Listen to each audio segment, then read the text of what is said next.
আজকে আমরা বাংলার মাধ্যমে 25টা খুবই কমনলি ভুল করা ইংলিশ শব্দের উচ্চারণ শিখব। প্রথমটা দেখে নিন, এটাকে কি আপনারা প্রোনাউন্সিয়েশন বলেন নাকি প্রোনাউন্সিয়েশন বলেন? আমি জানি ম্যাক্সিমাম আপনারা এখন জানেন যে এটার উচ্চারণ কি। এটার উচ্চারণ হচ্ছে প্রোনাউন্সিয়েশন। কিন্তু যখন আমরা প্রোনাউন্স বলি বা প্রোনাউন্সড বলি তখন কিন্তু নাউন পার্টটাতে স্ট্রেস থাকে, কিন্তু যখন প্রোনাউন্সিয়েশন বলি তখন আর ওই নাউনটা থাকে না, তখন ওটা নাউন হয়ে যায়, প্রোনাউন্সিয়েশন। এর পরের শব্দটা হলো সেজ। আমরা কিন্তু অনেকেই এটাকে সেইজ বলি, সেইজ কিন্তু কারেক্ট না। হি সেজ হি উইল গো দেয়ার, এটা কারেক্ট, সেজ। এর পরের শব্দ আস্ক। অনেকেই আমরা কিন্তু এই শব্দটাকে আক্স বলি, আক্স কিন্তু কারেক্ট না, ask. সা সাউন্ডটা আগে আসবে, কাটা পরে আসবে। ask. He asked me if he could go there. vehicle. এটাকে আমরা অনেকজন বলি vehicle অথবা vehicle, এটা কিন্তু কারেক্ট না। vehicle মানে গাড়ি ঘোড়া। There are a lot of vehicles on the streets অথবা there are fewer vehicles on the streets. vehicle হবে না, vehicle হবে না, vehicle হবে। এরপরে আমরা একটা শব্দের জোড়া দেখব, woman versus women। যখন একজন মহিলা থাকে তখন আমরা বলি woman, যখন একাধিক মহিলা থাকে তখন আমরা বলি women। খেয়াল করে দেখুন বাংলা বানানটাও কিন্তু দেওয়া আছে, women আর আরেকটা হচ্ছে woman। এরপরের শব্দটা হচ্ছে একটা মাসের নাম। ফেব্রুয়ারি মাসকে আপনারা কি ফেব্রুয়ারি বলেন নাকি ফেব্রুয়ারি বলেন বলেন তো? ফেব্রুয়ারি বানানটা কিন্তু বা ফেব্রুয়ারি উচ্চারণটা কিন্তু ভুল। এখানে কিন্তু আমরা বলি, ব্রিটিশ ইংলিশ যদি আমরা ফলো করি তাহলে আমরা বলি ফেব্রুয়ারি, ফেব্রুয়ারি। আর যদি আমেরিকান ইংলিশ বলি তাহলে আমরা বলি ফেব্রুয়ারি, ফেব্রুয়ারি। এরপরে আমরা 4টা এমন শব্দ শিখবো যেটা এক এক ভার্জনে এক এক রকম সাউন্ড করে। For example photograph. খেয়াল করে দেখেন আমি ফার্স্টের অংশটাতে বেশি জোর দিচ্ছি, ফটোগ্রাফ। এরপরে আমি আবার বলি ফটোগ্রাফার, যে ছবি তুলে, ফটোগ্রাফার, টতে স্ট্রেস বেশি। এরপরে ফটোগ্রাফি, কিন্তু আরেকটা ওয়ার্ড আছে, সেটা কি জানেন? Photographic, photographic. এরপরে আরো 3টা এমন শব্দ আছে যেটা এক একটা ভার্জনে এক এক রকম সাউন্ড করে। খেয়াল করে দেখুন, analysis, analyse, analytical, analysis, analyse, analytical. খেয়াল করে দেখছেন আমি স্ট্রেস কোন জায়গাগুলোতে দিচ্ছি? আমরা অনেকেই উদ্যোক্তা হতে চাই, এটার ইংলিশ ওয়ার্ডটা কি জানেন? অন্টারপ্রেনিওর না, অন্টারপ্রেনিওর অথবা অন্টারপ্রেনার দুটাই হয়। এটার মানে হলো উদ্যোক্তা, যে নিজের ব্যবসা করে, সো অন্টারপ্রেনার। এরপরে শব্দটা হলো এক্সিকিউটিভ।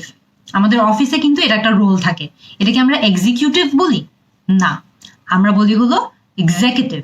আমার সাথে বলুন কিন্তু, এক্সিকিউটিভ। এর পরের শব্দটা নিয়ে আমাদের অনেক কনফিউশন থাকে যে আমরা কি এটাকে শেডিউল বলি নাকি স্কেডিউল বলি। আসলে দুটোই কারেক্ট। স্কেডিউল হচ্ছে আমেরিকান ইংলিশ, আমেরিকা এটাকে স্কেডিউল বলে, আর ব্রিটিশ ইংলিশে আমরা এটাকে বলি শেডিউল। দুটোই কিন্তু কারেক্ট, আপনি চাইলে দুটোই বলতে পারেন। এর পরের শব্দটা দেখুন, আমরা অনেকেই কবিতা লিখতে পছন্দ করি, রাইট? এটার ইংলিশ ওয়ার্ড কি পোয়েম? না, এটার ইংলিশ উচ্চারণ হচ্ছে poem, poem. She likes to write poems, not poems. এটা কিন্তু ভুল করবেন না। আমি অনেক ফ্রিকুয়েন্টলি আপনাদেরকে বলি আমাকে কমেন্ট সেকশনে হোমওয়ার্ক করে দেখাতে, রাইট? এটা কি কমেন্ট নাকি কমেন্ট? ওয়ার্ডটার কারেক্ট উচ্চারণ হচ্ছে comment. I always ask you to comment on the videos, not comment. এরপরের শব্দটা হচ্ছে comfortable। এটাকে আমরা অনেক ভুল করি এবং অনেক ঘন ঘন বলি কমফোর্টেবল অথবা কমফোর্টেবল। এখানে কিন্তু টেবল পার্টটা অনেকটুকুই ছোট হয়ে আসে, আমরা কি বলি? Comfortable, comfortable. আপনারা বাংলা বানানটা খেয়াল করে দেখুন, দেখলে কিন্তু আপনারা উচ্চারণটা ওটা দেখে শিখতে পারবেন, কমফর্টেবল। এরপরের শব্দটা বলেন রেস্টুরেন্ট। না, আমরা কিন্তু সবাই কম বেশি এখানে খেতে যেতে পছন্দ করি, কিন্তু এটার উচ্চারণটা ভুল করি। এটার কারেক্ট উচ্চারণ হলো রেস্টুরেন্ট, রেস্টুরেন্ট মানে খাওয়ার জায়গা, নট রেস্টুরেন্ট, রেস্টুরেন্ট। এর পরের শব্দ, এটা বলেন তো এটা কি ব্রেকফাস্ট নাকি breakfast? I had my breakfast in the morning, এটা কিন্তু ব্রেকফাস্ট না বা ব্রেকফাস্টও না, সকালের খাওয়া, এটাকে আমরা বলি breakfast, What did you have for breakfast today?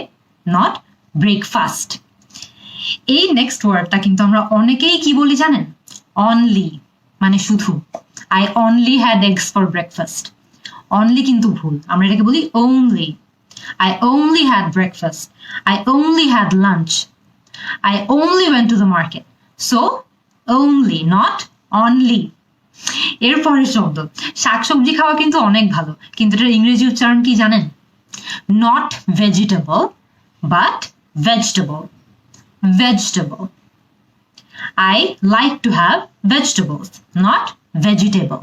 ঠিক আছে? লাস্ট শব্দ আমাদের আজকের, জুয়েলারি। আমরা অনেকেই এটাকে ভুল করে কি বলি জানেন? জুয়েলারি। আমাদের গয়নাগাটি পড়তে অনেকজনেরই অনেক ভালো লাগে, রাইট? এটার ইংলিশ ওয়ার্ডটা কিন্তু জুয়েলারি, নট জুয়েলারি। আমরা কিন্তু এভরিডে এরকম অনেক ইংলিশ শব্দ ভুল প্রোনাউন্স করি, রাইট? এরকম কমন কিছু শব্দের লিস্ট আমাকে এখনই কমেন্ট সেকশনে জানান, নাকি কমেন্ট সেকশনে জানাবেন? না, কমেন্ট সেকশনে জানাবেন, এবং আমরা চেষ্টা করব এরকম আরো অনেক ভিডিওতে বাংলার মাধ্যমে যাতে আমরা ইংরেজি শব্দের উচ্চারণগুলো শিখতে পারি। See you in the next class.